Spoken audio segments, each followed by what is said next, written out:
By the end of this tutorial, you will be able to explain the concept of web designing. Let's dive in. Before you proceed, you must have installed a web browser to display the content on your web pages. Common web browsers include Google Chrome, Mozilla Firefox, Opera, Microsoft Explorer or Edge, Safari, and many others which you may be familiar with but have not mentioned here.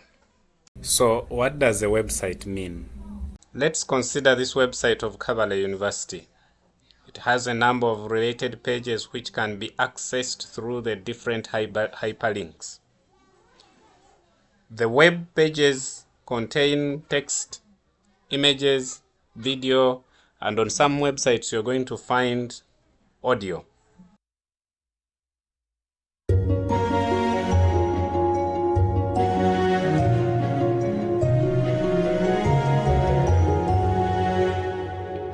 Each website has a home page which links to all other pages.